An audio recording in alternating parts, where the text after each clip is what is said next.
Proscia. She's our ag program production program manager at CC Sullivan. She's going to cover a lot of things, lease rates, agreements, financial factors to keep in mind when securing land, and also a little bit about districts and farmland evaluations. And then we're going to hear from our panelists with a variety of firsthand experience in the land access process. We'll hear from Nickell and Brenda González with Finca Seremos, and they'll share their journey as farmers securing land. We have Eugene Kwak, a non-operating landowner and assistant professor at SUNY Farmingdale, who will offer perspectives on working with farmers, creating lasting partnerships and long-term lease opportunities. And Jennifer Grossman, environmental land use attorney, who's going to share a bit about legal guidance, leasing, and contracts for farmers and navigating those agreements.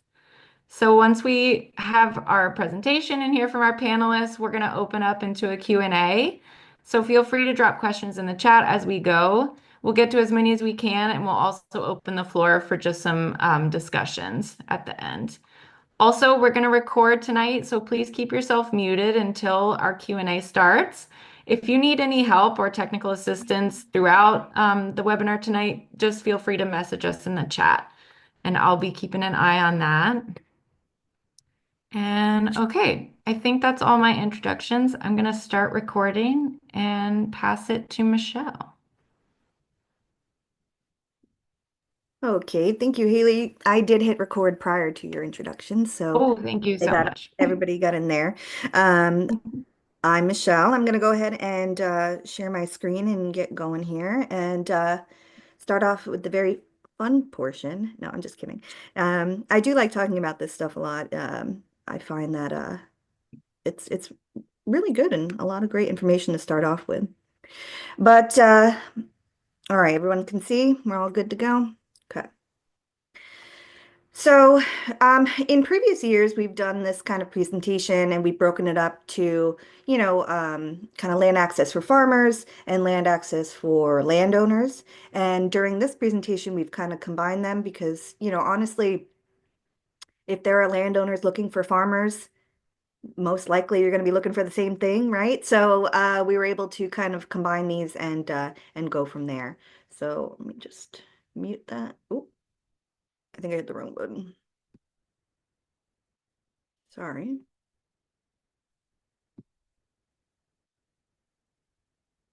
Oops. All best laid efforts for technology.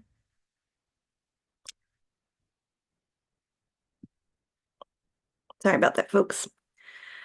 Okay, so first off, I wanted to start off with kind of, where am I looking for farmland, right? Am I looking, uh, neighbors? There's this great resource called the New York Farmland Finder that Haley has done a lot of work with, and I believe there is a link. At the end of the presentation with it, but on there you can also search for farmers, you can search for land, you can search for rentals, leasing, a lot of different things. So if you're looking for land, that is one great option to do so. In addition, you can also search for, or, look at realtors. Some may have a little bit more farming experience or come from a farming background, so they'll know exactly what you're looking for. And of course, word of mouth is always a good way to find farmland, especially if you uh, are around the coffee stations at your local haunts around lunchtime, right? That's where everybody goes, has coffee, and just talks. So, just a good idea. Here is the Farmland Finder. This is just a screen grab that we have, and it is newyorkfarmlandfinder.org. I suggest you go in, just check it out. It's actually really cool to see what farms are for sale or available for rent or lease. Or if you're looking for a farmer to farm on your land, you can do so there. Or if you're a farmer looking for land, you can also put yourself on there as well. So it's pretty cool. So once we've found kind of farmland that we are looking to either purchase or lease, whatever it may be, you kind of go through the next step on evaluating the farmland that you're looking to farm on, right? Or you're looking to get farmed, either way. These tools are really great. This is exactly what I look at all the time when people call in or send me information on a parcel or a property. The county's real property records, that does do a lot of good information. It's got ownership records, if you're looking for who owns land that you're looking at, or there's always land tax information on there, property taxes, things like that. In addition, the web soil survey, which I'll show you, I believe, in the next slide, is awesome. It's what I use every single soil test when I need the soil name. I'll show you the different parts of that. With soil considerations, we're talking, pH of the soil, how's the soil tested, is there any compaction, infrastructure considerations, and of course, we're always thinking about climate, and slope and zones. So here's just that screen grab of the real property website here. And, here you can go ahead and check out your property ownership and assessment data, go in there and search by address or last name or however you want to do it. Uh, just a link. Here is the web soil survey. This is kind of the first screen that you see when you come on in, that you go ahead, it's with the USDA NRCS, and that's what you can just search in Google, or there at the website there, it is already there. And this kind of black area at the bottom is the instructions on how to go ahead and search on the web soil survey for you. So it's just a couple clicks, not too bad. Once you do those couple clicks, this is what it'll look like. Just give you an idea. It'll show you the different soil types on your property. And you can see on the left things like, where it's Wellsboro gravelly loam, tell you whether it's a loam or a silt. It'll also tell you what percent the slopes are, if it's rocky.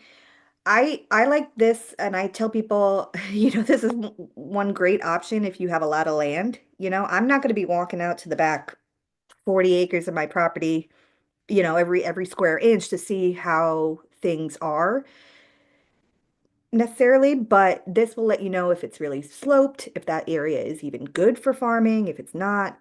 So it's just a great resource and a good tool.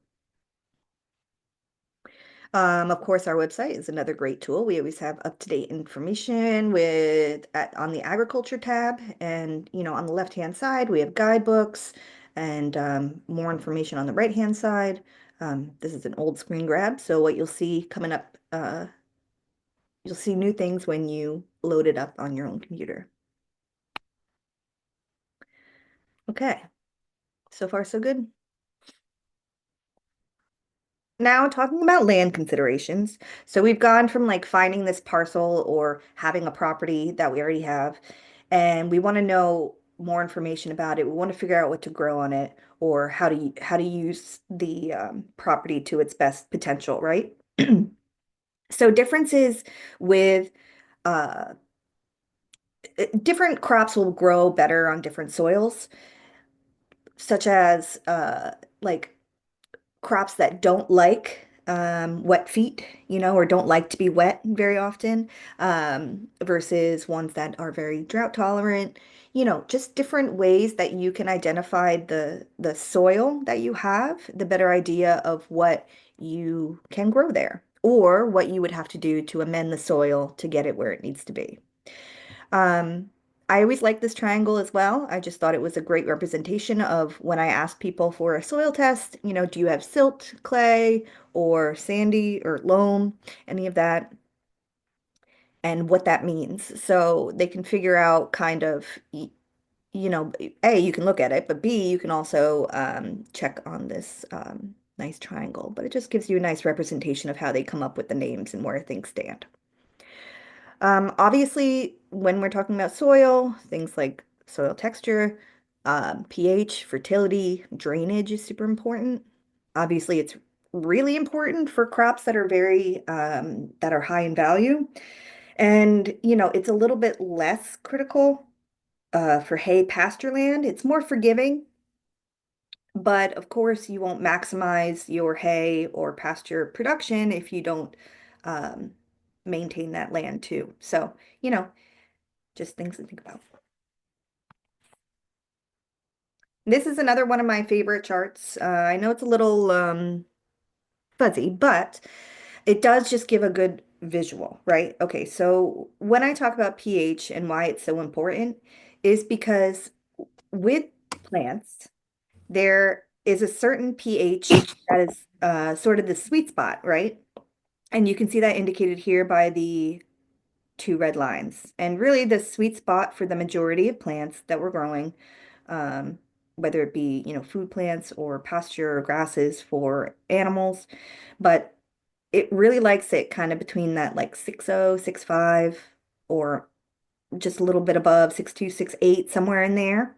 And that's that sweet spot where all of the nutrients that are in the ground or ones that you add, like fertilizer, if your pH isn't in the correct spot, then the plant can't take in those nutrients that are available in the soil. So, for example, if your tomato plant was planted in 5.5 acidic soil, then it's not getting all of these nitrogen, phosphorus, and potassium to its fullest extent. So you're going to see issues with your tomatoes in that case. Okay, so just know that not all plants have the same sweet spot. Um, like blueberries, for example, they like it more acidic, um, and they do not like actual nitrogen. They like more ammonia base, urea, things like that. So that's why they like it over here. So the more you know about how to make your plants happy is probably the less money that you'll have to put in there. But so to find out that information on what your soil is doing, we send our soil samples up to Dairy One, Agri One. They're the ones that have Cornell recommendations in it as well. So basically the option is either you can send the soil directly up to the lab by yourself, or you can have us do it at the office. Either way, costs about 16, 20 bucks a sample plus shipping. And with that, you're going to get the next 3 years of fertilizer recommendations. So it's really beneficial. All right, so now after soil, now we're looking at the infrastructure. So when we're thinking about when or what we're going to farm or how we're going to farm, obviously there's different infrastructure needs for different farm enterprises, right? So fencing considerations would be different for vegetable versus pasture, um, barns, equipment, just the list can go on and on about how many different ways different farm enterprises are different, I guess I should say. So just make sure that, when you're considering buying land or renting land, does it have what you're looking for? Or do you need to build it or buy it, whatever it may be. Um, and how much is that going to cost? So just a reminder to look at what you have and look at what you want and see if they match, or figure out a plan on how to get there, which is um, often called, a business plan, which I'll just briefly talk about down the road as well. Additional infrastructure considerations to think about besides, or in addition to those general buildings that, you saw on the last page, um, livestock, storage, barns, greenhouses, it all depends on what you're going to grow or farm. And so it's really good to know if you have it already on the property or it's something that you need. Power, do you have it? Is it enough? Fencing, pasture, and water. Um, Water, I can't stress enough. Having access to water, whether it's for crops or um, animals, is really important. And clean water is important. So just make sure you have access to water, clean water. Here we have a lovely USDA plant hardiness zone map of New York. Now I will say if this is a map that I use frequently in a bunch of presentations, and I finally had to go ahead and update it because previously, maybe 4 or 5 years ago, we had three zones in our Sullivan County. We had 5B, 6A, and 6B, but now we only have excuse me, 5B and 6A. So, that's just general things are getting warmer. So it's nice to know that the map has been updated so you can make informed decisions on what to grow based on our hardiness zones. So things like this is very important for things like orchards, picking the correct varieties based on your hardiness zone. So those, any of those fruit trees don't um, get injured at any late frosts or early frosts, things like that. So just knowing this information can help you make informed decisions. Uh, Things like temperatures, growing degree days, precipitation, how that all works, and what you want to grow. These are just all good things to know. Okay, so now figuring out if we are either purchasing land and leasing land. Um, Obviously, I am very well aware of one of the large issues facing farmers these days is access to land, right? So, this is why we are having a presentation like this, but maybe purchasing might not be it might not be able to happen for you right now or whatever. But leasing is another option, and there are some benefits of leasing or renting farmland in New York State that is helpful. So, like if you're a landowner and you're renting to a farm, that can provide extra income from collecting rent if that is something you want to do. Or there's what they call the ag assessment, which I'll discuss in length in a little bit. And that is the reduction of property taxes. So whether you own the land or are renting the land, you can get a reduction in property taxes on ag assessment.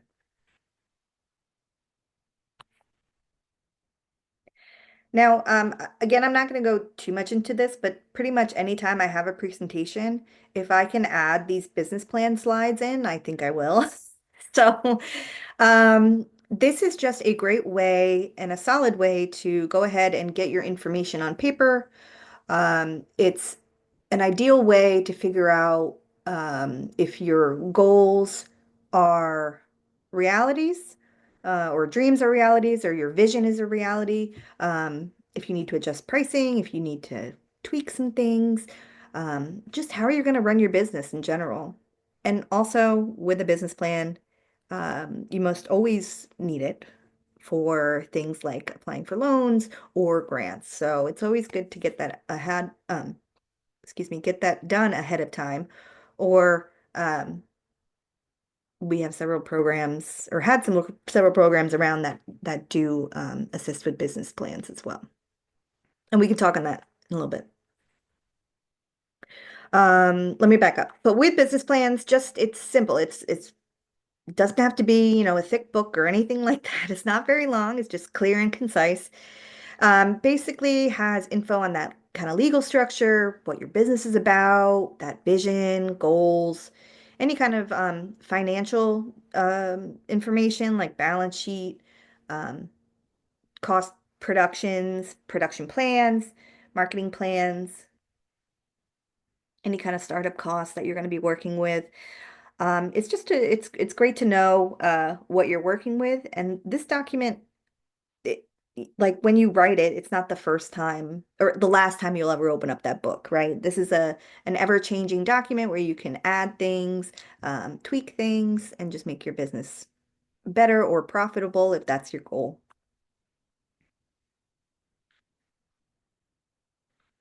So again, I always say that small farms by nature are limited resource operations. They're limited in time, labor, scale, and often capital.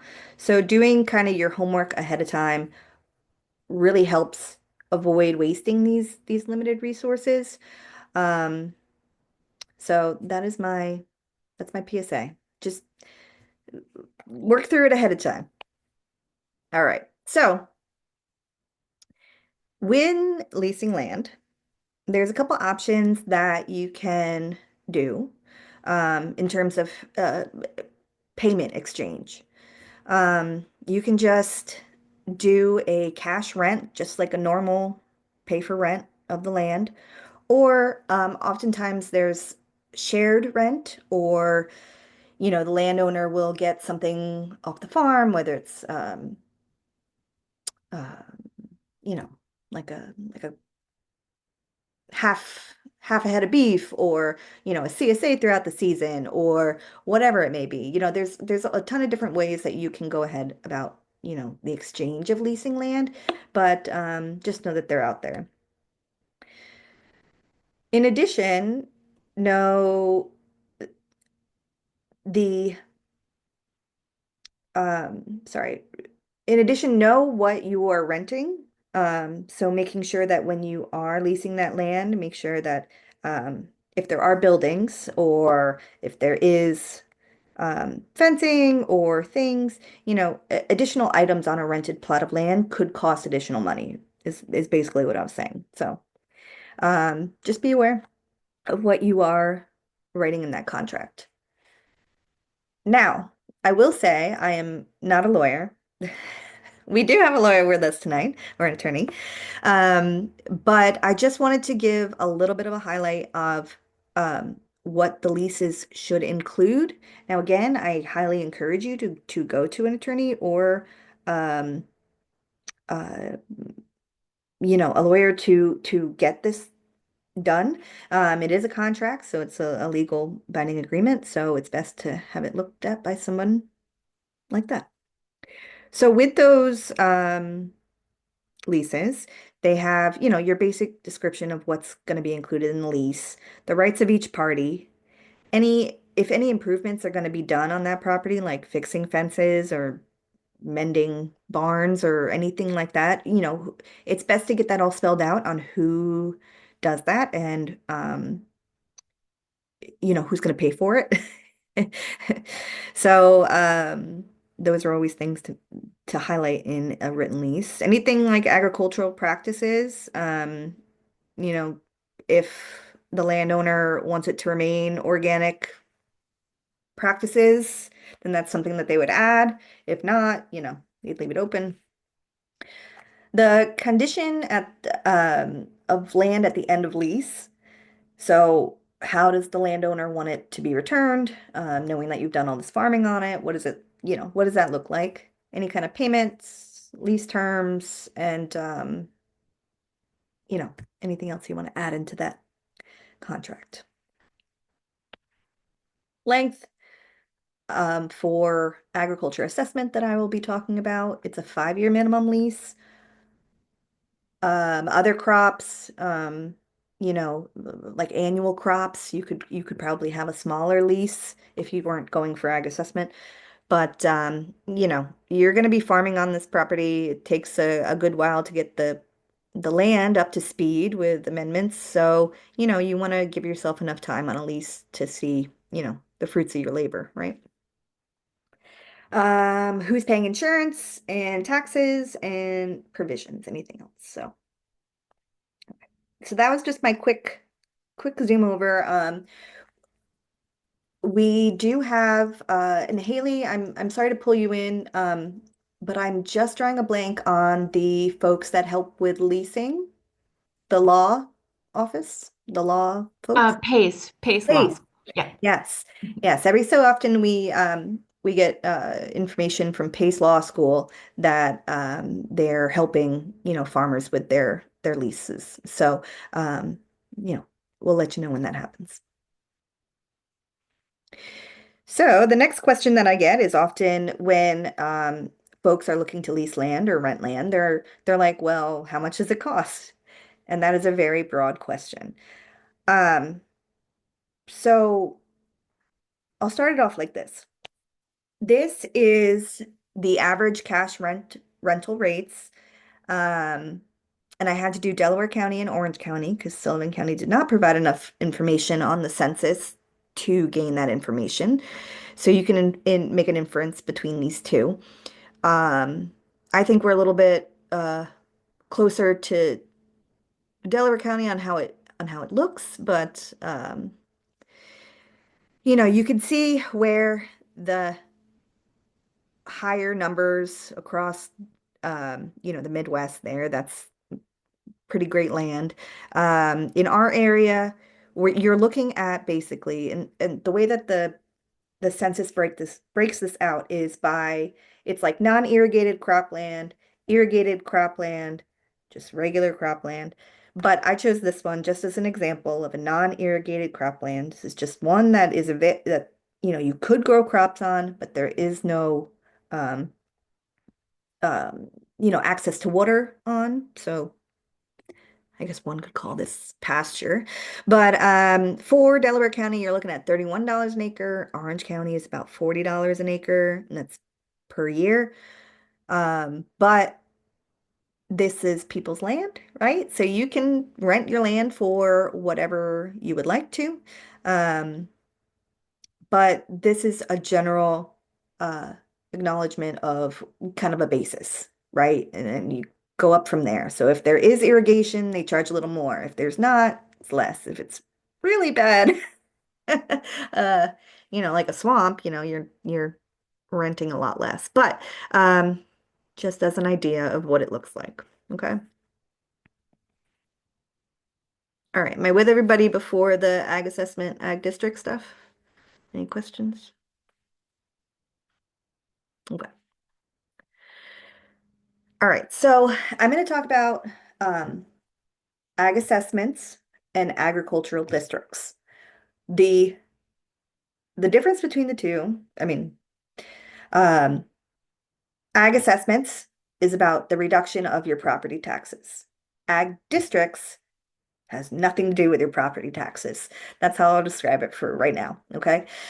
Um, so I just say that because I get a lot of calls a lot with folks confused or getting them backwards. So with agriculture assessment, um, basically the New York State recognizes that property taxes are very high throughout the state.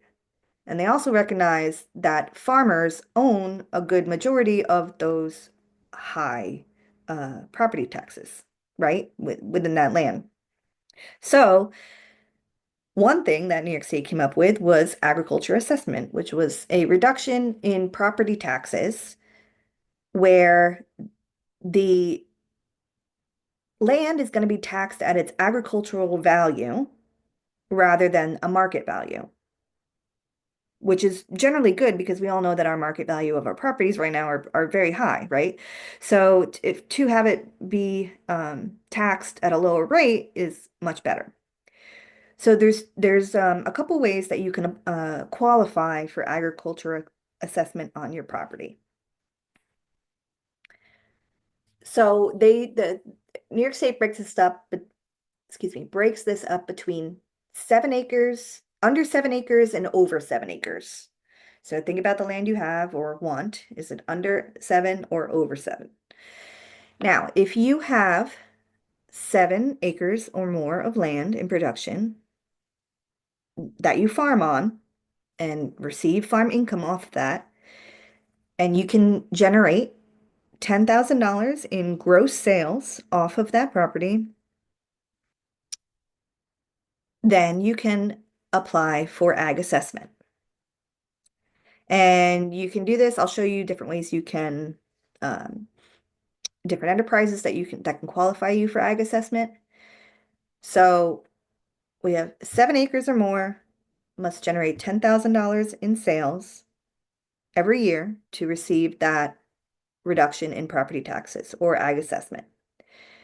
Now, if you are an established farmer and are looking to go ahead and get your ag assessment, you just have to make sure that your average for the preceding 2 years is that $10,000. Okay, so that's that. However, there is kind of like an amendment or a but statement that if you are a startup farm and over 7 acres, you are eligible for ag assessment in that first year, as long as you get that 10,000 to apply for ag assessment. So you don't have to wait those 2 years, average 2 years in order to get that 10. You can do that in that first year once you show a gross income on your farm. But if you have less than 7 acres, that number increases to $50,000 in sales that you need to have each year to um, get that agricultural assessment or maintain that. So that's if you are owning that property. So now if at least 7 acres of ag land owned by a rural landowner is rented to a farmer, and that farmer already meets those income requirements, that landowner, property owner, is uh is eligible um for agriculture assessment on that property. Okay. And the way to do that is with that 5-year written lease with the farmer. So that is all part of the application process for that. So we have under 7, over 7, if you're a startup farm or an established farm, and if you're a landowner. Okay. Everyone with me? All right. So with ag assessment, they've also increased the amount of enterprises that do qualify. So like field crops, fruits, vegetables, all the regular stuff, right? Um, Livestock, maple, honey, Christmas trees. There's a special ag assessment for if you're doing horse boarding with 10 or more horses. You can use up to $2,000 of wood or firewood sales to count towards your ag assessment. So there's always options. The application process to go ahead and go through ag assessment um, is to go to the soil and water office, which is across the hall in our office. You go there, tell them you um, want to do ag assessment, and they'll fill out that soil group worksheet for you and help you with the form for ag assessment, which is RP 305. Okay. And if you do get into the program, you'll remember our RP 305 forever. Now, we did miss the due date each year, or for this year we did. It was March 1st, so that is when you're able to apply for ag assessment. So if you applied after March 1st, it wouldn't come into effect till next year. So just remember that date for if you want to apply. Now, um, what I want to say is one of the number one rules, and I find that folks can get themselves into trouble pretty quickly if they don't know their zoning regulations on a property that they're looking to farm on. So first thing is really go into your town code, look at what you're allowed to do on that property and what you're not allowed, what type of animals you can have, how many you can have, are there any road setbacks, fence height, site plan requirements, signage, all these things. It's very important that you go ahead and check those out initially. If anybody needs any help finding out their town code on where to find that information, I'd be happy to do so. But it saves a lot of problems if you know what you're allowed to do before you start doing it, right? Okay. So, and you don't have to read all this. I'll kind of give you an overview. Um, so this is agriculture districts, which is not agriculture assessment, right? Agriculture districts are really there to provide protection for agriculture lands in the state. Okay. So, and it was started all the way back in 1971. And our county, in Sullivan County, we have two ag districts. We have Ag District 1, Ag District 4. And you can see a lot of the land up in the northern part of the county is already in the ag district. You'll see a little bit more down here where it's also getting a little bit more rural. But other areas are not included in the ag district. If you wanted to go ahead and find out if you're located in the ag district, there is information on how to do so on our website. You can go ahead and put in your address and find it that way to know if you're in the ag district already. But the purpose of ag districts, or why you would want to be in one, is, well, besides the encouragement and general farmland protections and maintaining that ag production across our county, a lot of the benefits have to do with protecting farmers against overly restrictive local laws. Um, we see a lot of nuisance, lawsuits like neighbor issues, for folks who, you know, there's a lot of smells. There's a lot of sights and smells with farming, right? So sometimes there's neighbor issues. Um, Any kind of eminent domain information, and then also an ag data statement. So the benefits itself, I've seen them firsthand. Farmers using agricultural districts for for these benefits specifically. So it's always a nice option to be in. So, some more benefits here. Some farms located in the ag district are, and I will say generally, not always, generally, exempt from some state and local regulations. So, things like state environmental reviews, some building codes. I'll say it again, some building codes. Um, and some exemptions to professionally stamped plans. So I say some building codes because anytime that you invite your the public onto your property, um, like a greenhouse, a high tunnel, a farm store, you know, a farm to table dinner, things like that. Once you start inviting the public in, then you have to adhere to, uh, you know, fire codes, things like that. And some building codes you're not allowed to, skip over. So just know that's one. Oh, another one I have for building codes, which has happened a lot, was um, normally you cannot build a structure taller than your primary residence.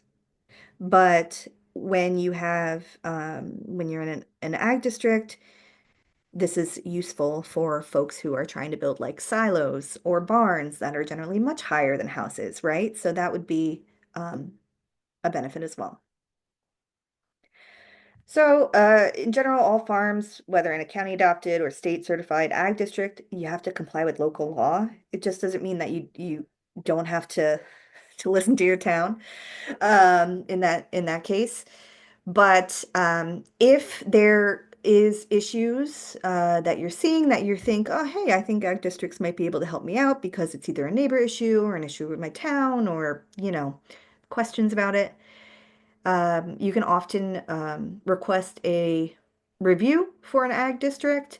But generally, that's after you come talk to us and we work through it with you and see if it needs to be escalated to, you know, ag and markets to do with ag district review.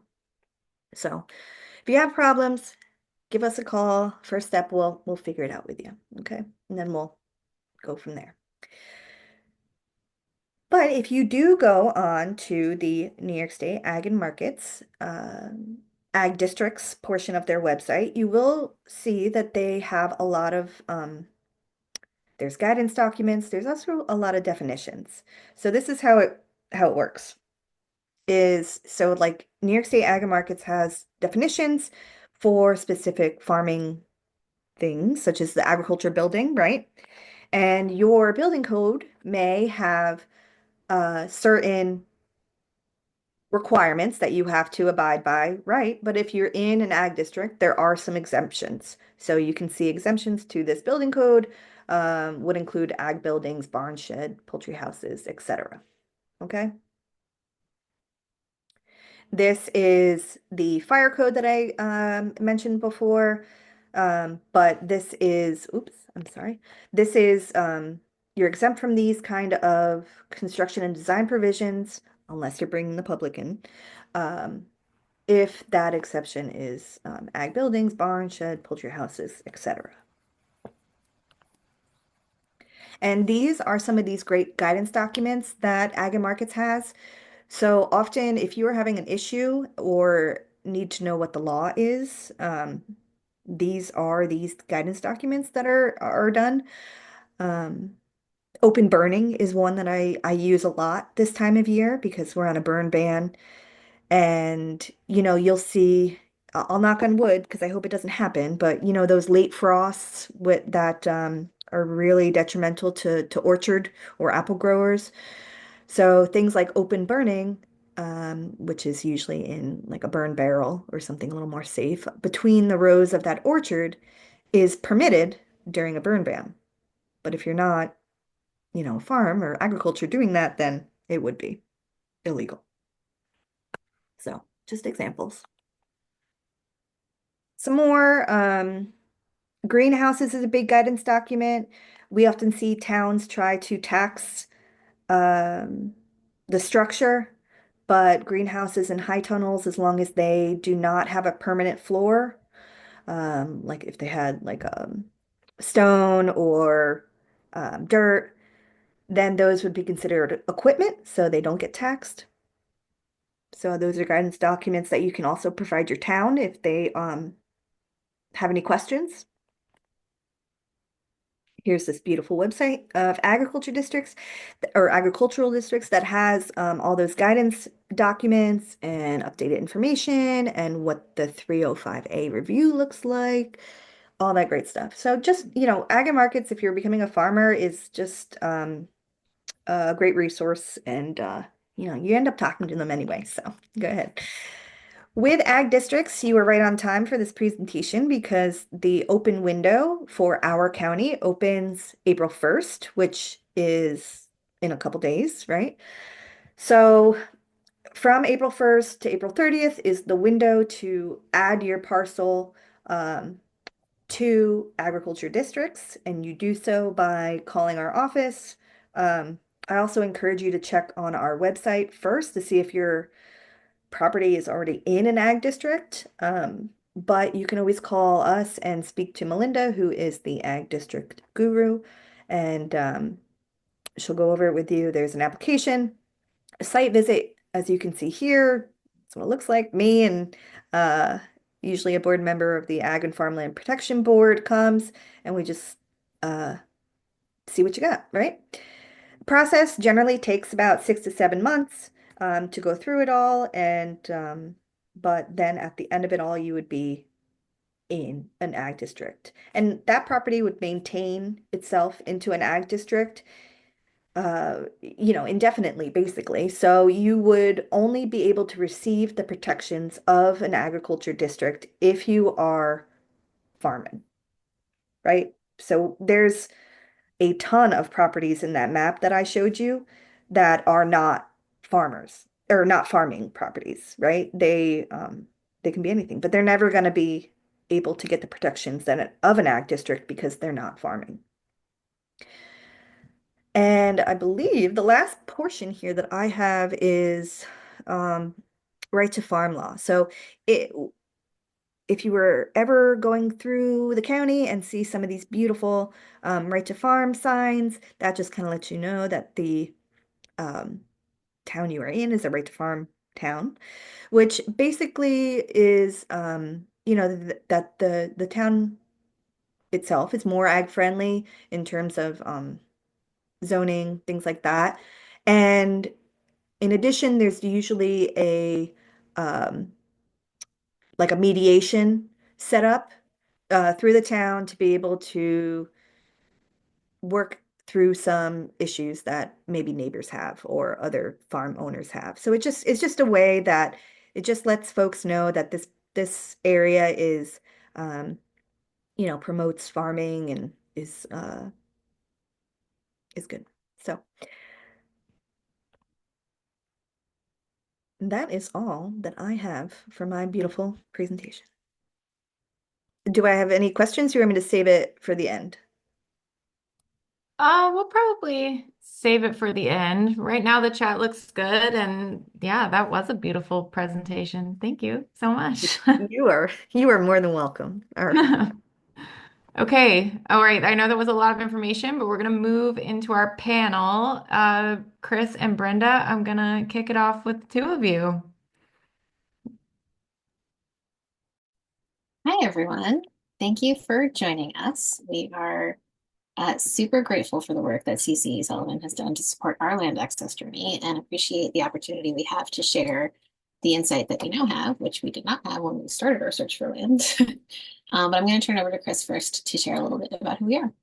Sure. So Finca Seremos, as you can see here, provides nutrient-dense, organically grown vegetables, fruit, and poultry products for our farm share subscribers in northern Manhattan and the Bronx, the Mid-Hudson Valley, and now the Southern Catskills, with a wide range of household incomes. We have a specific focus on people who receive Supplemental Nutrition Assistance Program funding, or SNAP, formerly known as food stamps. And we want to reach people who value fresh, local, and culturally appropriate food. Finca Seremos means we will be farm in Spanish. The name comes from the last line of a Pablo Neruda sonnet, Chilean poet. The last line of the sonnet is, "Y por amor seré, serás, seremos," which in Spanish means, and through love, I will be, you will be, we will be. And so, this love that we have for each other, we've been together almost 20 years, for our communities that we serve with this amazing produce that we're able to grow, and for the stewardship of the earth, in particular, the plots of land that we grow on. So we're going to talk a little bit more about our land journey. Let's see what the next slide is. There you go. So we're going to spend today talking about our land access journey and what we've learned through that time. But the too long version, if you take nothing else away from what we have to share, we hope you take this understanding away. Land is power, and therefore land access is a justice issue, and land insecurity is trauma. And so we have been through both a lease, two different lease situations, and a search for purchasing land. But we're going to start first with why we decided to lease. So we founded our business. We founded our business in 2022, and we incorporated in 2023. And we started looking for land, mostly through word of mouth and relationships. And this was while I was working full-time on a farm in Rockland County and still living in the city. And Brenda was still working in education at a school that she helped found in the Bronx. So we were full-time in other jobs, but also full-time founding this business and looking for land. And there are several reasons that we started with leasing. As you can see here on the slide, there was a sense of urgency. I had put in 2 years on other farms already, and I'm not getting any younger. So there was a sense that we wanted to be farming as soon as possible. We wanted a bit of a transition. We didn't want to just put all of our equity into land before we knew that our business could be successful. We really wanted the proof of concept to be able to carry forward, both for ourselves and for financing purposes. When you're interacting with a bank, especially a bank that does agricultural lending, oftentimes they're going to want to see financial projections. And in order to back up those projections, they're going to want to see past performance. And so even if we'd wanted to jump right into it and we're able to sell our apartment in the city and buy land right away, it would have been really challenging to find a bank to lend to us without at least a year or two of experience. Cost, we knew we didn't want to take on any debt in our first year, and we were not able to carry 2 mortgages, and we still have a place in the city that at the time was being rented by a friend of ours who needed it after a house fire. And so community was the fourth reason that we leased. In the beginning, our primary network for finding land was word of mouth. And we really weren't interested in carrying any realtor costs or interacting with the sort of real estate juggernaut. We really wanted to rely on our community to find different land access opportunities. One of the opportunities that did come up was through a friend who had, I guess, a zero cost lease with a friend of hers, where she had a small herb garden, and she connected us with this mutual friend, and it seemed to be working out. So we were in conversation with this landowner, and started working with Handle Law to create a lease.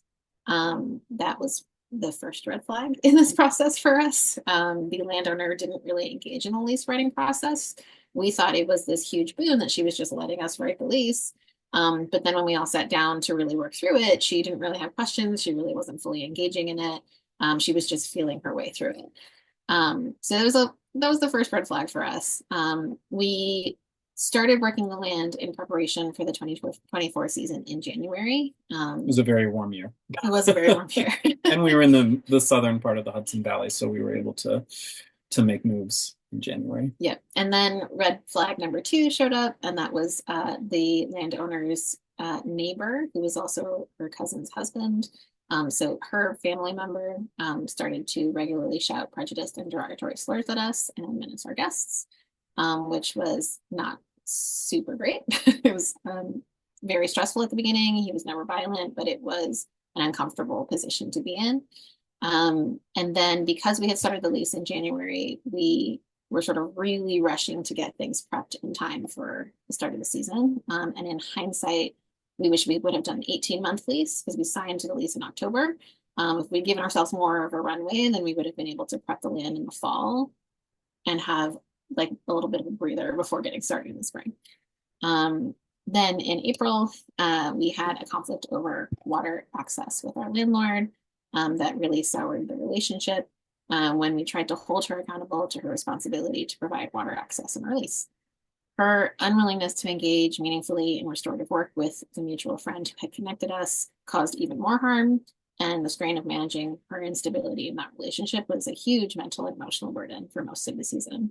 And thankfully, we had the support of the CCB team, Haley especially, who was helping us on our land access journey to sort of help us process and work through a lot of that. Then, of course, another red flag, the harassment from the city of Beacon started. They considered us an illegal farm. We were legal per zoning. We did a lot of research beforehand, and we had our lawyers double check. But our landowner arguably breached her easement with the city for road use by leasing to us. And the city decided to send agents back to surveil us on a weekly basis, which was a great example of taxpayer dollars at work. Yeah. So in May, we left New York City and moved to Newburgh so that we could be closer to the farm, because the hour plus long commute was getting a little untenable. And we decided pretty definitively that this was something we wanted to do for the rest of our lives. But that we could not safely return to that piece of land once the lease was up. So we started to search in earnest for land to purchase for the 2025 season. And in August, we began talking with some octogenarian landowners to initiate an intergenerational land transfer in Sullivan County. So as we're starting to talk about that foray that we made into attempting to purchase land, I do think it's important to return to a point that I made a little earlier, which is financing is a huge question that I think anybody who's looking to purchase land really needs to consider. It's often the biggest time sink of the purchase process, and for people who are not as bureaucratically inclined or maybe don't like paperwork as much, it can be really, really challenging. So we looked to 3 different institutions and had applications in motion with all 3 at the same time. So we sought financing from both Farm Credit East and Walden Mutual. Farm Credit East couldn't use our revenue projections, which we'd prepared for the next 5 years. But they did take into account our first year of revenue that we had in the bank already.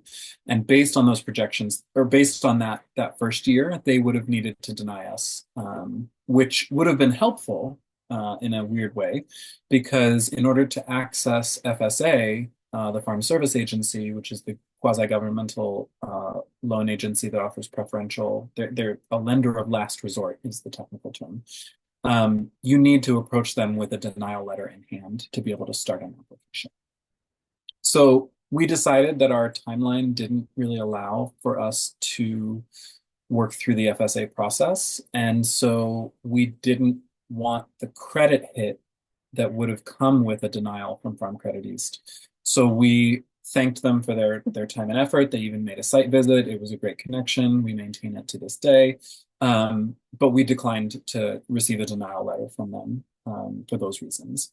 Now, Walden Mutual, which is our business bank, they could accept projections, and they did approve financing at the appraised value of this property that we were looking at. And they also were willing to accept the appraisal that we had done with a different division of Farm Credit East, which does agricultural appraisals. And so that was looking really promising, but the only reason we were able to get this far is because we had all sort of three balls moving forward at the same time, which was a really challenging thing to do in the middle of our first season in sort of August, September, and October. And we don't really recommend that. Lessons. So we initiated the appraisal in September, I believe, and worked with lawyers to start hammering out a lease to own contract. We actually worked with Jennifer, which is a wonderful experience, and she'll be speaking after us. We decided to initiate a very short-term lease to own contract because we were confident that we'd be able to close by the summer of 2025 at the latest. And the goal was to start as a lease so that we could move onto the land to prepare it to set up the farm before winter. So learning from the previous season, trying to get as much land prep done before getting onto the into the actual year. We on a handshake agreement, we started land preparation by working with a neighbor across the valley to get tractor work started because the fields had been untouched for many, many years. And we were very transparent with the owners from the jump that we would only be able to offer the appraised price because that's what we would get financing for. The appraisal came out at 35% below their asking price. So then things started to go downhill with that process. The landowners rejected our offer, but then shifted gears to negotiating a lease, just a straight lease, not a lease to own, at the suggestion of the landowners who were planning to get a second appraisal. The hope was that we could marry their appraisal and our appraisal and get financing for a new price that they would be okay with. We spent about 3 to 4 weeks working on that lease, getting increasingly concerned about the likelihood of this land transfer happening. And then after we had sort of finalized all of the terms and we had signed it and sent it back to them to sign, they backed out in the final hour in the second week of December. This was an admittedly difficult time for us, but what stands out the most is how much support we received from the agricultural community in Sullivan, from folks that we have known for a while to folks we had just met the week before the lease fell through. So many wonderful people came to our aid, offered to talk to the owners on our behalf, and proposed lots of ideas and solutions for us, which was great. While we recovered from the shock of that process, we still had a lease in Beacon ending on December 31st. So we moved all of our farm, including a storage shed, to Glenwood temporarily, where we were doing a beginning farmer incubator program. They offered to just sort of house our stuff temporarily for us so that we could get off the land we had been on. And then one of the most beautiful things that came out of this really difficult process was that the people that we had been working with to prep the fields reached out and were like, listen, if you really want to be in Sullivan County, we have been farming. We stopped doing veg a couple of years ago, but we have everything sort of there and ready for it, and we would be happy to rent to you. So we signed a lease with Channery Hill Farm, and then we moved our farm a second time in February, and then we moved ourselves to Liberty. So it's been a lot of moving, but we are continuing to search for our forever home, and we hope it will be in Sullivan County because community really showed up for us. Yeah, and before we go on to the next one, I will just comment briefly on the lease writing process with Channery Hill Farm. polar opposite of the lease writing process that we engaged in with the landowner who we rented from the first year last year. The explicit sort of agreement from the outset was to bake in as many points of mutuality as possible in the lease writing process and in the lease itself that would set us up for ongoing relationality and success. And in the first sort of 2 months since the lease got signed, we've had only green flags as a result. The communication is clear, it's proactive, it's transparent. When issues arise, we've already flexed some, I wouldn't say conflict resolution muscle, but like muscles that help us work it out together. And so we feel like we've learned a lot from the negative experience we had in Beacon, and have been able to carry that forward into a much more positive situation that we currently have now. Yeah. It really helps to rent from people who are farmers who have done the work and fully understand exactly what you are trying to do. Yeah.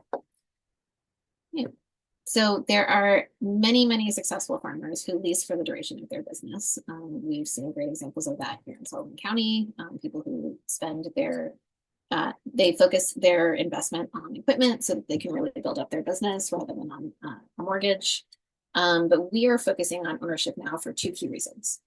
One, pushing back against the American tradition of denying land access to marginalized people was always going to be a part of our mission. And two, land ownership has now for us become about safety and security as well. While owning land is not a guarantee against harassment and vulnerability, it usually offers a layer of protection that leasing does not. And we feel really, really fortunate to be in the lease that we're in now, that Chris described, but we know many, many peers who have not had great experiences leasing. Yeah. So now on to our biggest takeaways, and then we will wrap it up.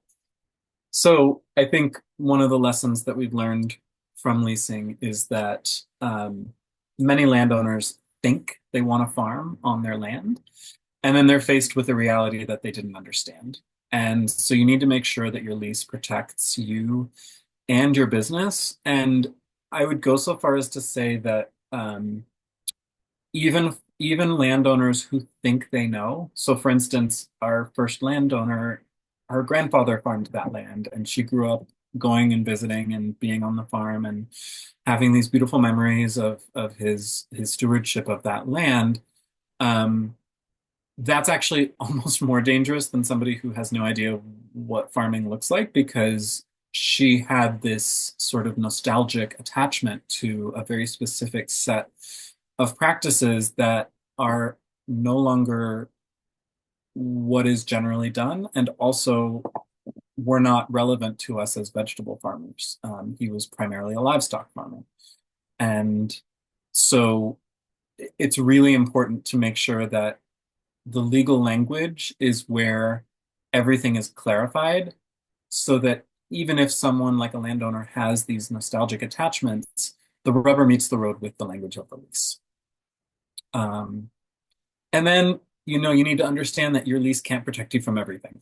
Leasing is an inherently risky position, and we recommend that folks who are leasing plan for their mental health needs throughout the term of that lease, so that, you're not surprised when the neighbor presents as a homophobic, transphobic, racist, and hurls insults regularly from his minivan as he comes and goes from the property. You need to have a wellspring of community that you can draw on to keep yourself sort of not just sane, but able to really invest in the work that you're doing on the land, and not get taken over by that negative energy that you're absorbing. And then this is an important point for me specifically: plan for housing early. So I've done a significant amount of work in the region on affordable housing for agrarians, for farmers and farm workers. I stewarded a project called the Farmer Housing Working Group that just got about $500,000 to hire staff over the next 2 years and really begin deepening the work and starting to identify potential development prospects for farmer and farm worker housing in the Hudson Valley and in the Catskills. And so believe me when I say that affordable housing is as much of a struggle as agricultural land access. And so if you're looking to lease land, you really need to brace yourself for a dual search if you are not able to live on the land that you're going to rent. If there's no housing included, you really need to understand the rental market, and you need to aim to move during the off season, because we moved last May and that was we never really fully caught up from the sort of the backlog of work that accrued while we were moving from the city up to Newburgh. We never really unpacked either. So there's that too. Yeah. So a couple more lessons. You really want to take a fire hose approach with the resources at your disposal.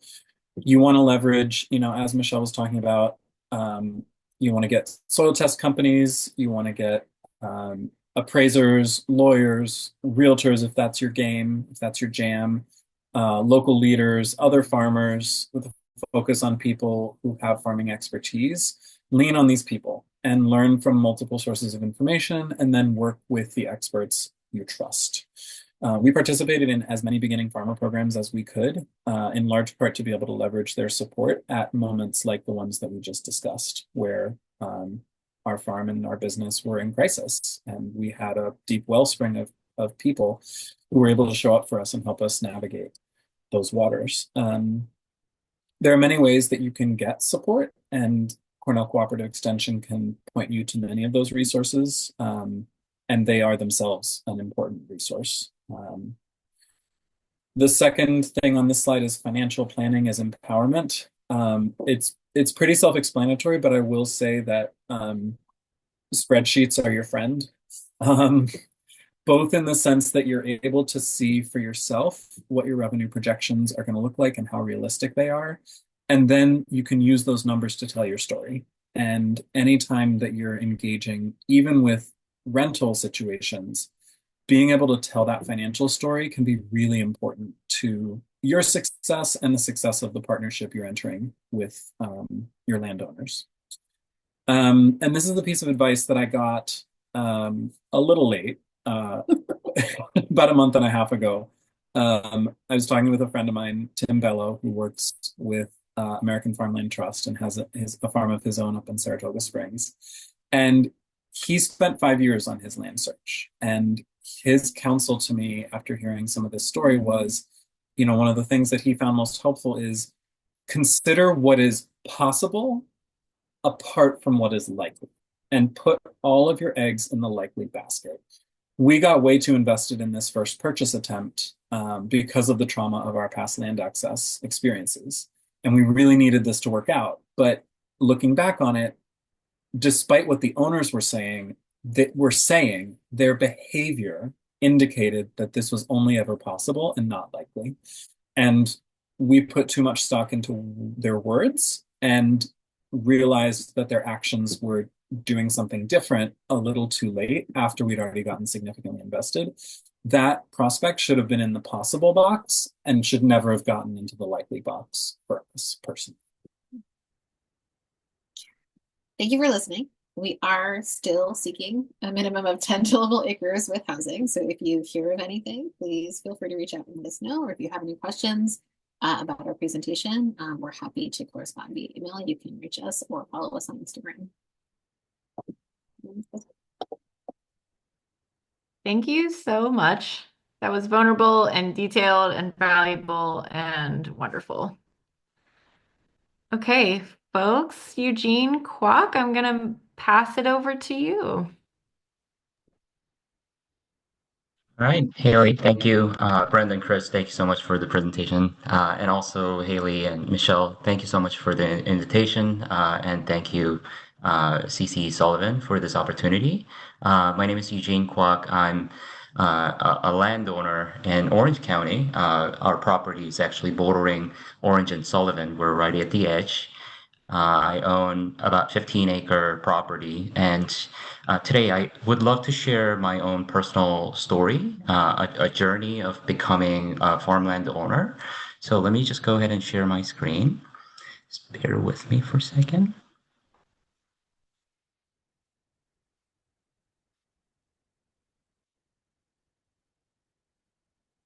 Okay. So, there are about 900 million acres of farmland in the United States, and about 40% of that farmland is of leased farmland. And it depends really on the region, but it goes up to 80% of that leased land is owned by non-operated landowners, which means that the landowner is not a farmer. And I define myself as a non-operating landowner. And I feel that there's so much role that we as a landowner can play in providing solutions to land access when it comes to the challenges for the beginning and young farmers, and especially in our region. I think it's really essential that the landowners are aware and they're educated about the challenges. And I think we should do more to provide solutions and support. And I just wanted to share my own personal journey of how and why I do what I do currently as a landowner.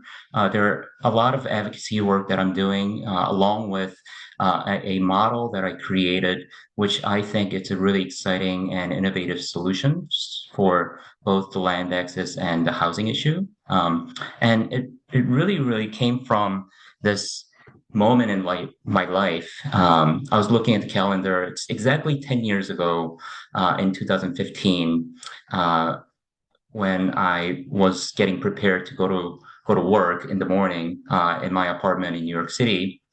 I was working as an architect at the time, and it was just this really undescribable feeling of this gratitude that I am really no one, and it's just that I was given so much, and this really empowerment and this gratitude. I needed to really do something, and it was really beautiful.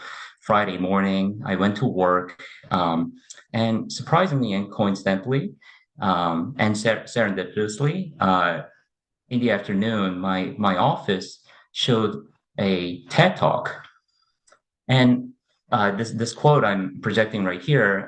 Mark Twain basically said, there are two really important days in your life, and one is when you're born, and the other one is when you find out why you're born. I never really thought about my life until this moment when I saw this TED Talk at work, and it was given by Simon Sinek. And to summarize, what he's basically asking the audience is that you have to really think about why you're doing what you're doing.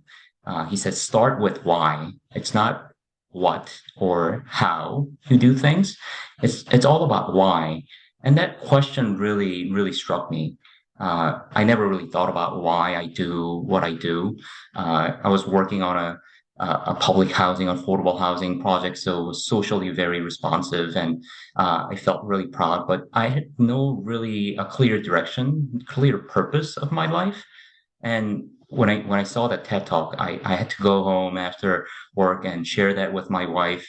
And it feels like I really found a direction in my life. So understanding why, with that empowerment in the morning that I felt, I needed to do something for the greater good, just not servicing my own, but for the greater good of humanity and for society. But I wasn't sure what I needed to work on. So I began to sort of define what was around me, so-called those dots, and I needed to connect those dots. And as an architect, I was very interested in the environment, sustainability. I was very aware of the climate crisis. And at the same time, I was really interested in the food system as well. I studied urban design, and the systems thinking really got me to think about urban systems, especially the food system, how it is being produced and then transported, how it's being distributed. Especially living in the city, I know that it's South Bronx has Hunts Point, and there's the food justice issue where the surrounding communities are defined as a food desert. And this disparity was kind of a big question for me. So all these dots, I was trying to define that. And at one point, my really good friend from grad school was living in New York City, but then he went back down to Louisiana, his hometown, and he basically said, "I'm going to dedicate a decade of my life doing community organizing work around urban farming." And he wanted to revitalize his underserved community by this urban farming. And he gave me a call one day and he said, "Can you design a small urban garden, which is going to be about 30 by 30?" He has a small grant. And I thought this may be it. This is something that I can contribute. So I gladly said yes. I really wanted to contribute. So I designed something, as you can see on the screen, something very exciting. It's a series of raised beds with storage and compost bins and etc. So I was really excited that this may be what I needed to work on. So he said he's going to start building right away. So I wanted to go and see and help firsthand.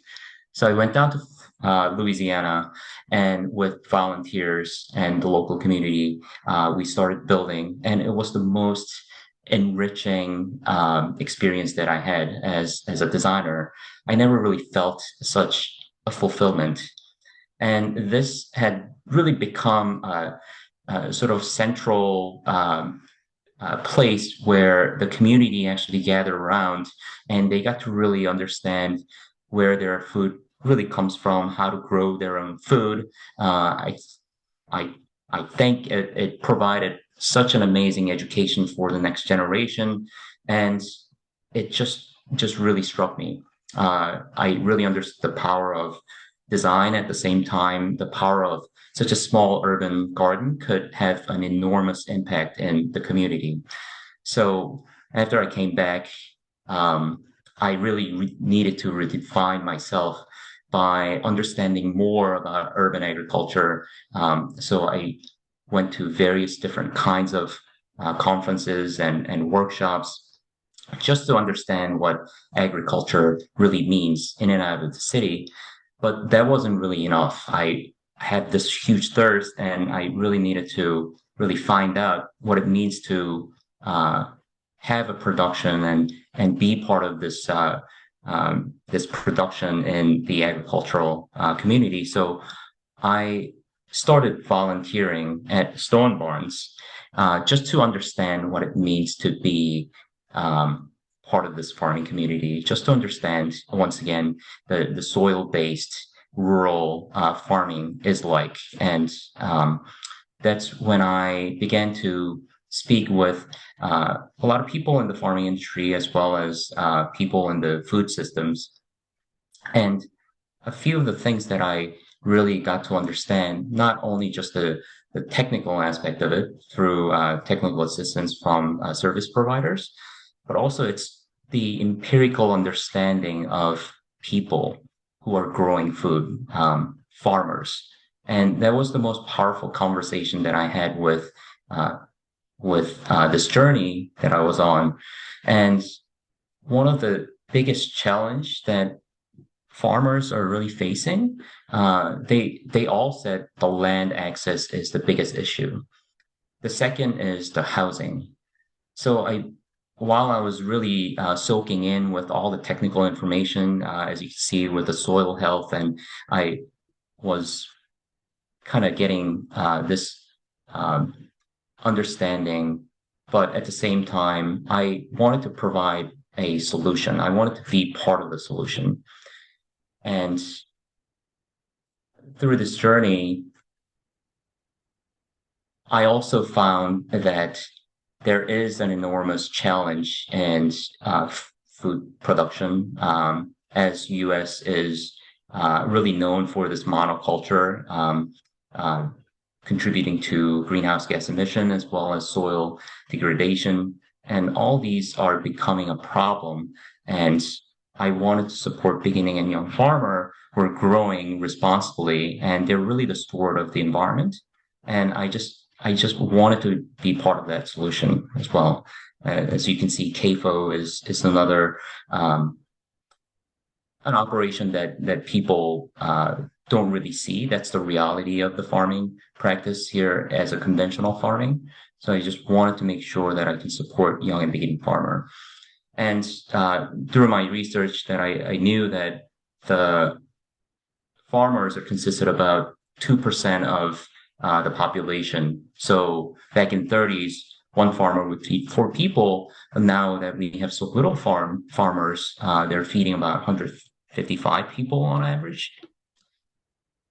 And also, I saw this really alarming graph, which really defined the future of the farming industry, where there are more retiring farmers. The average age of the farmers are increasing, and there are less and less number of people who are getting into farming, who are young and energetic. And this alarming graph was the sole reason why I wanted to provide a solution and empower young and beginning farmers. And I found this image really, really funny, but at the same time, it's something that all the farmers are faced with all the challenges that they're going through. So I wanted to provide a solution by purchasing a property, and we found a property that's close to New York City, about 70 miles from New York City, and it's in Orange County.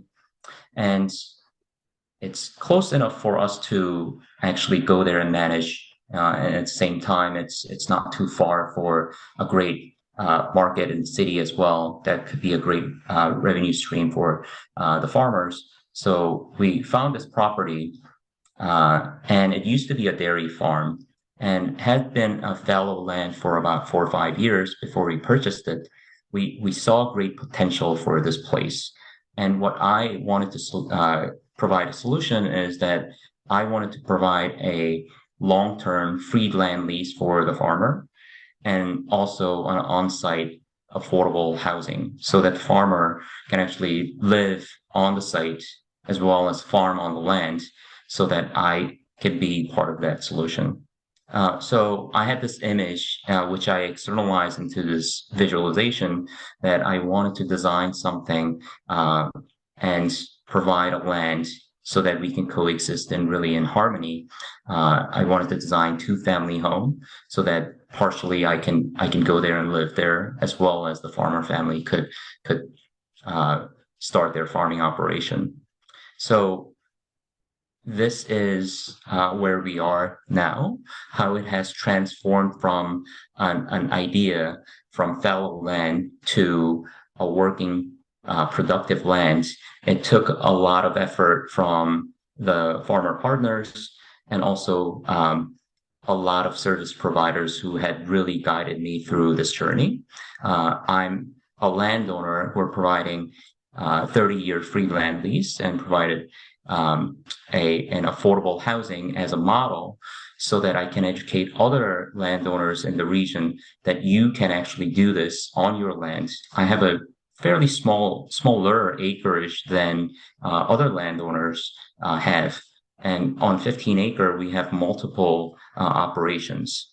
We have regenerative farming practice, which is very ecologically and also environmentally responsive responsive operation, as well as we have a tree nursery operation. We're also welcoming a new farming operation this year. I got to meet with a hospitality group in New York City who owns and operates about 20 plus restaurants. And I thought that was a great channel for me to communicate, to educate them as a restaurant owners and as a chef.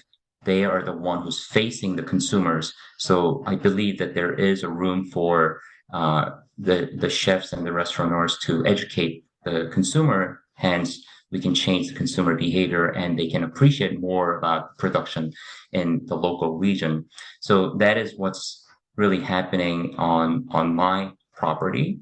And it's something that I am really passionate of doing right now. So I want to end with this quote from Jimmy Carter, that I have one life and one chance to make it count for something.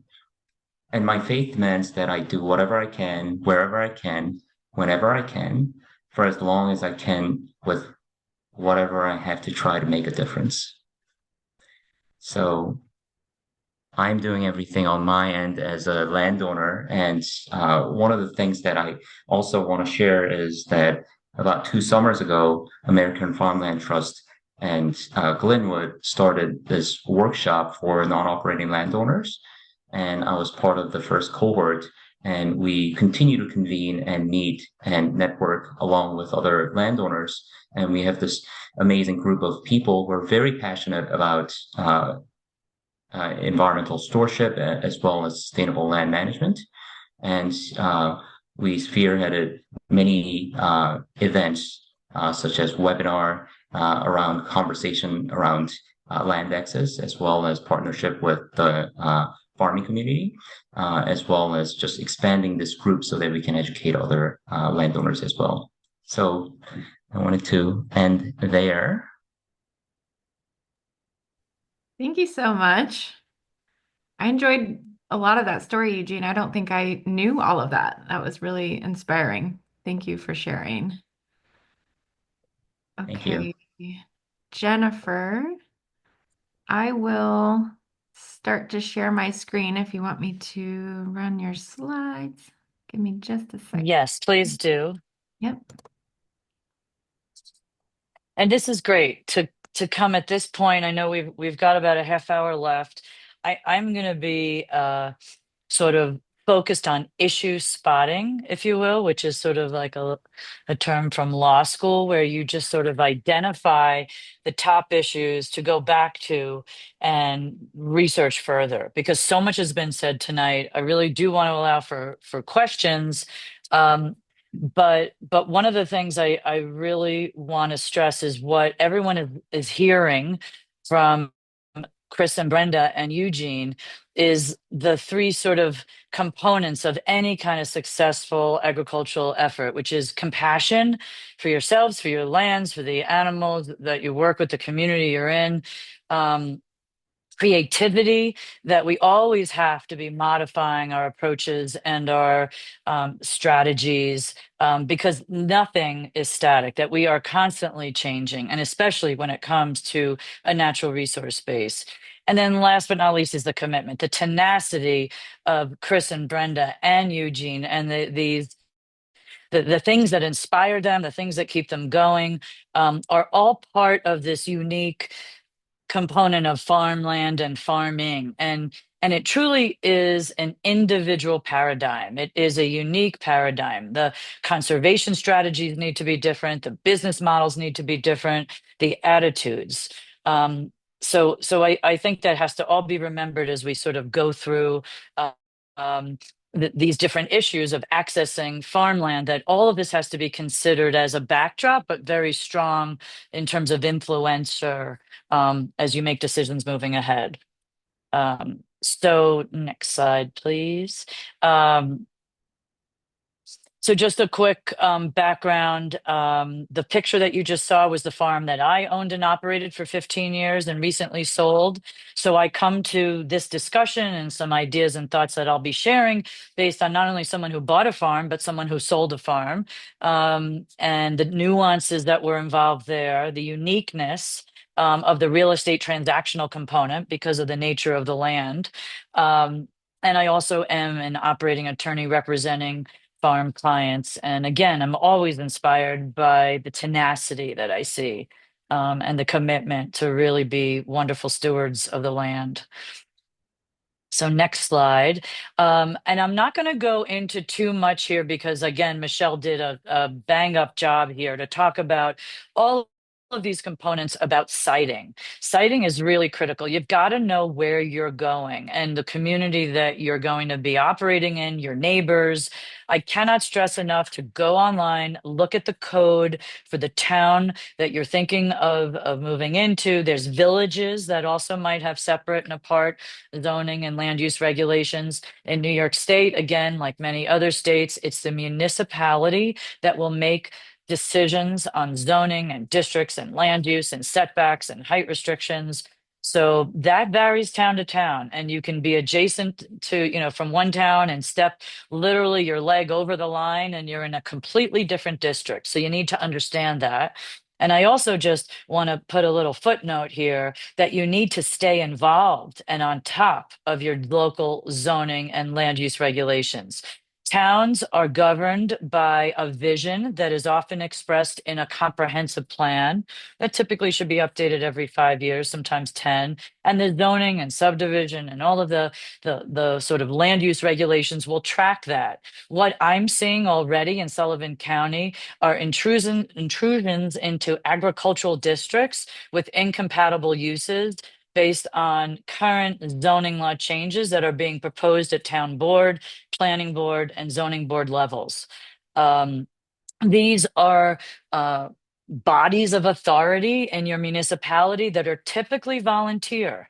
Your supervisor, your mayor will be elected and will be paid, but for the most part, it's volunteer. Folks are not coming to the table with land use or legal or engineering or finance background. These are folks that care and are concerned about their community. But there are opportunities, unfortunately, to influence these boards that might not be in line with a comprehensive plan that's already been established, and various developer applications can also trigger changes. So there is a vigilance that you cannot give up once you have arrived at your forever home and once you are in a comfort zone of being able to operate, because that can change. So it requires your engagement and advocacy, and what you do as agricultural operators is in and of itself advocacy. How you use the land, what you do with it, how you present yourself, that is advocating for wise, sustainable, regenerative land use that has long-term benefits. And again, we know that our natural assets, particularly in Sullivan County and the region we are in, are economic assets. And if we lose those natural assets, we lose an edge and we lose opportunity. So we always have to seek to protect and preserve that. So again, no further on the siting components, but again, Michelle, you did an amazing job running through all that. I want to get to the next slide, which is about the idea of, can we go? Yeah, thank you. So this is a business. As much as there's a sentimentality, an emotional connection, as again, we've seen, and Chris and Brenda talked about quite a bit. Actually, even Eugene, that feeling that you had, that is, it connects us to land. And we should never want to lose that or limit it, but you have to understand that your farm operation is a business.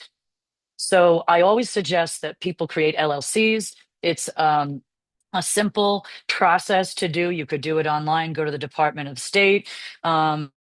And I'm going to run through just some basics on what a business LLC really, requires. You have an article of organization, and that just sort of establishes who's involved, what your goals are. It could be really, really generic. It allows you a broad scope, and just with any types of capital contributions, additional members to the LLC. Very simple document, lots of standards out there. You will apply for a federal EIN, an employer identification number. You get that from the IRS. You can do that within minutes online. You would then have to publish legal notice of your LLC after you've confirmed that no one else has your name. And you could do that on a DOS, New York State Department of State website. You publish legal notices in 2 papers of local circulation, and then. And once you've got your publication, it's been out there for 6 weeks, then you get a sort of affidavit of publication and you send that in back to the Department of State and you're done. What an LLC does is provide a corporate veil, a protection of liability. It's risk management for things to be out of your name and into an LLC. And while there's all incredible intentions of starting out with good partners, spouses, or any other sort of configuration of more than one person, there can always be issues. So it's always good to take the asset of your farm and put it into the LLC. So it is not subject to a divorce proceeding. It's not subject to any sort of personal claim against you for other outside liabilities, that it's really protected. This again is a simple process and allows for you to be treated in a variety of ways for tax and accounting purposes, which you should always be, again, referring to a tax specialist or an accountant, a professional bookkeeper, to help you figure out what types of things you could write off as an LLC which many times you can't as an individual owner. So these are the types of things to think about just as a business. But if you look at these just 4 points, again, I think the experiences of all of the panelists to date, and I'm sure many of you that are listening now have already come to realize that land is unique, that every land is different than the next parcel. It's sentimental. Again, there are sometimes maybe not rational approaches that we have to land, and we need to make sure we kind of manage that. And yet it's fixed. It's not. We're not making any more of it. It's there. What it you've got what it is. When you're dealing, whether it's a lease negotiation and a continued relationship with a landowner, or it's an actual acquisition, or it's any of the other business entities or service providers that you come in contact with, communicate and be clear. Always double check, triple check. I always get sort of not criticized, but it's a comment of how many times I repeat myself, but you can't say it enough. Really be clear, because there's interpretation, there's different language, there's different intonations. So always communicate and always be clear about the goals, about your expectations, and any limitations that you might have. And again, working with an attorney is often the worst case scenario planning. You've got to plan for the worst. And again, everyone has good intentions starting out, and things change, experiences happen, trauma, is experienced in various ways. To document something will avoid conflict in the future. So you don't want to make assumptions. You're not dealing with a short-term relationship. Anything to do with land stewardship and agriculture is a long-term investment and a long-term relationship. And again, as you focus on this, you've got to look at it as a business decision. And many times, if it doesn't make dollars, it doesn't make sense. Now, that is a time frame. Nothing's going to happen in 6 months or a year for the most part with farms. You're looking at 3 to 5 years. So after a certain point, you do have to be honest with yourself and realize if it's not making dollars, it doesn't make sense. The next slide, please. All right. And again, Michelle, you did a great job with farmland leasing components and terms and conditions. And again, in the interest of time, I'm going to go real fast here. You also, at any point in a lease, you have whereas clauses sort of on your first page. While they may seem like fluff, they are really critical to getting a meeting of the minds, to making sure that all the parties understand why they're coming to the table and what they'd like to do. The details then are followed. And again, rental payments, as Michelle explained, there's a variety of options to consider there. Management standards are all across the board. Are you going to be operating as per a USDA organic standard, as a farmer's pledge, as just a various nutrient management plans, or a whole farm plan? Are you going to be doing cover crops and buffers, integrated pest management, intensive rotational grazing? These management styles need to be identified in a lease, because a landowner, and again, Eugene is much more advanced than most, but many landowners don't understand anything beyond a bucolic field with some fencing and cows. And I don't mean to minimize their intelligence or intellect. It's more of it's just not familiar to them. So the types of practices that you're going to be using, people and machinery and smells and sights and sounds and light, that all has to be discussed at the get-go. Again, we already talked about insurance, as Michelle covered, but there's also about intellectual property. If you have a terroir, which we do in the Catskills, we have some wonderful, unique types of production that are really unique and exclusive to the Catskills. You also might have a different approach. You might have a clever quote or saying. You might have colors and design and style. You might have recipes. That's intellectual property. That should be also protected by you as an owner of that, not just infrastructure and a run-in shed or some fencing, but ideas and thoughts. So you might want to think about protecting your intellectual property, and that's a whole other type of attorney to deal with, but something to consider. You always, again, want worst case scenarios. What happens if there's a breach? What happens if there's something that's violated? You want to offer opportunities to cure, because sometimes violations occur just accidentally. Sometimes they're weather related and uncontrolled. Sometimes your animals are going to get out of the fence and do some damage. So you want to have basic a flexibility in your opportunity to cure before you go to termination. But you also want very clear termination standards. You want to know when you would be at risk of having a lease terminated and when you might want to terminate the lease if something is happening that is unsafe, unhealthy, or just something you do not agree with. One of the things that also that you should think about as you create these leases is, especially as we said, for long-term viability, you might need more time to invest.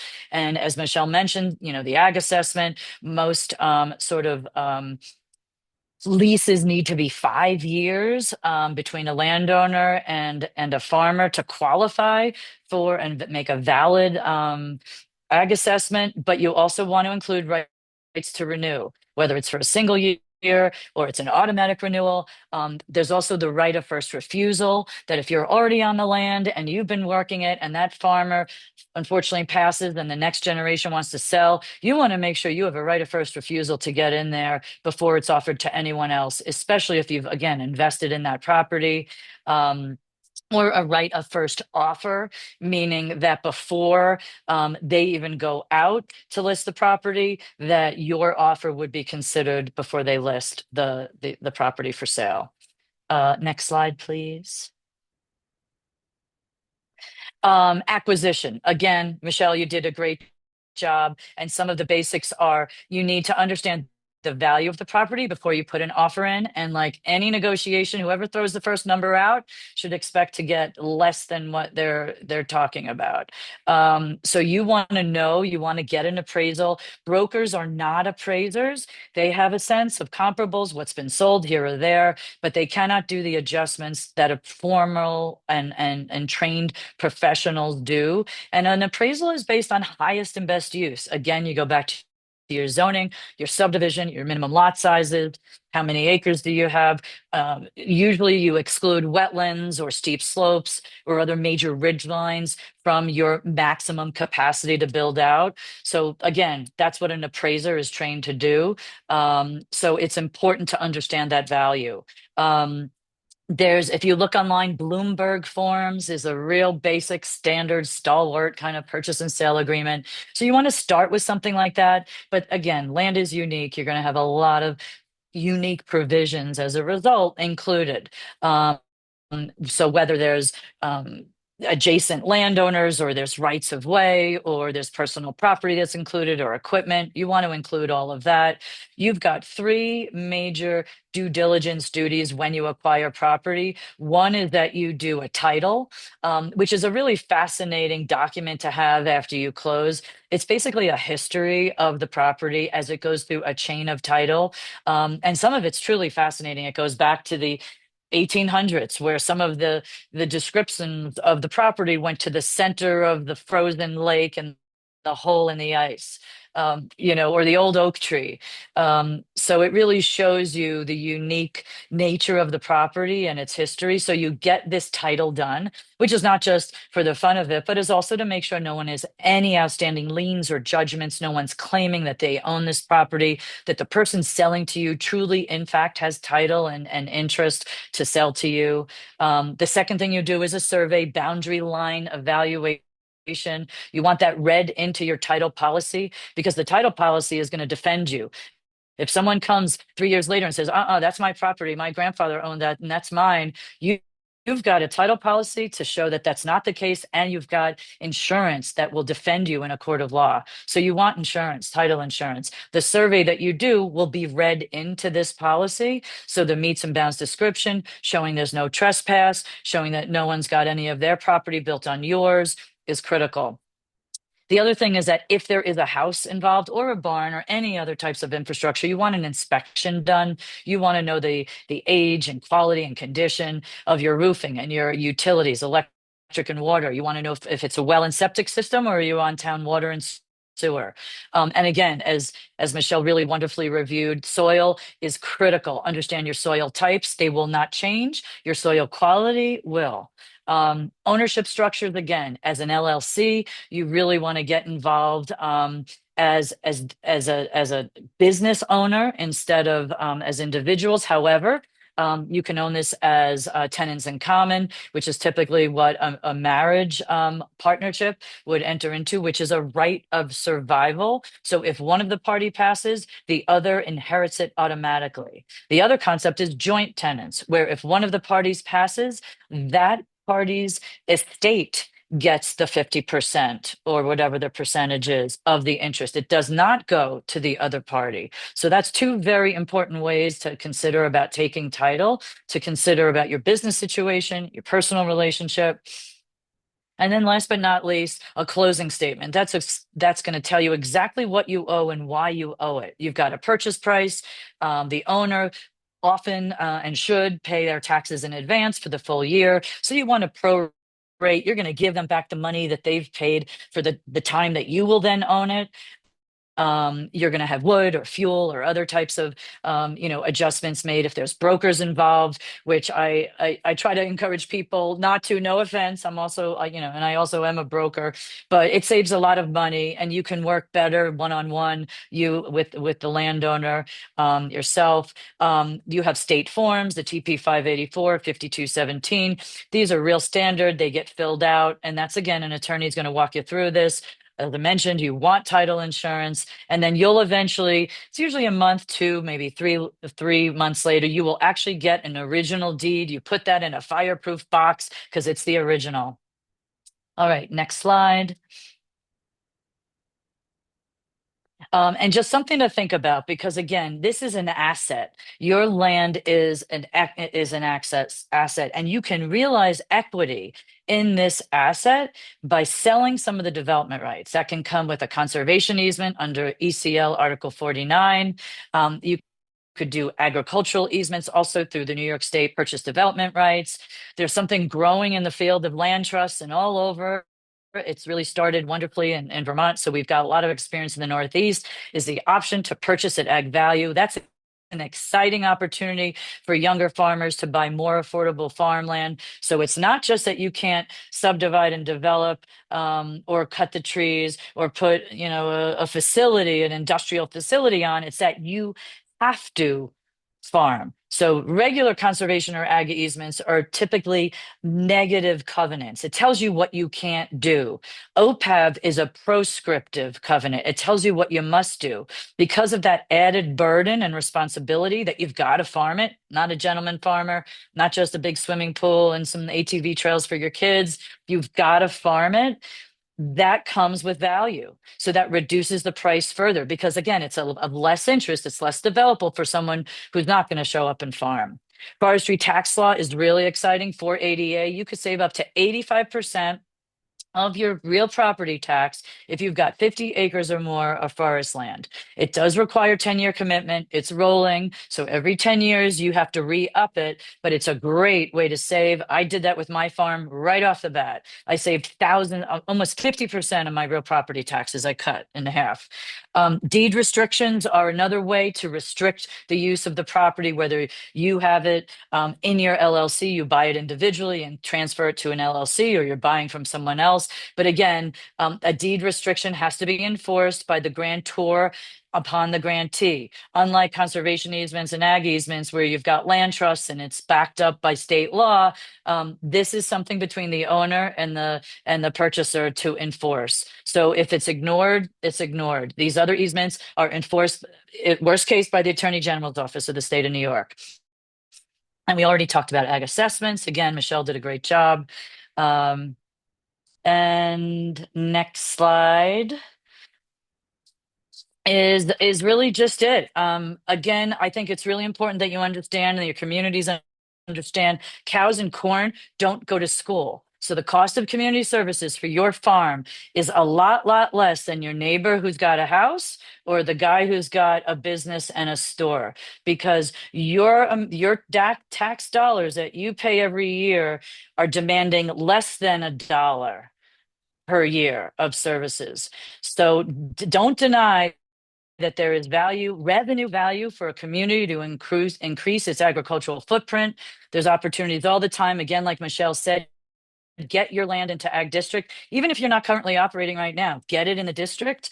And again, please stay attuned to your local planning board, town board, zoning boards. Go to the meetings, see what the proposals are, the applications and the developments around you. Have your voice being heard. As an agricultural operator, you're an advocate, and that really goes very far. So with no further ado, questions, hopefully another 10 minutes worth.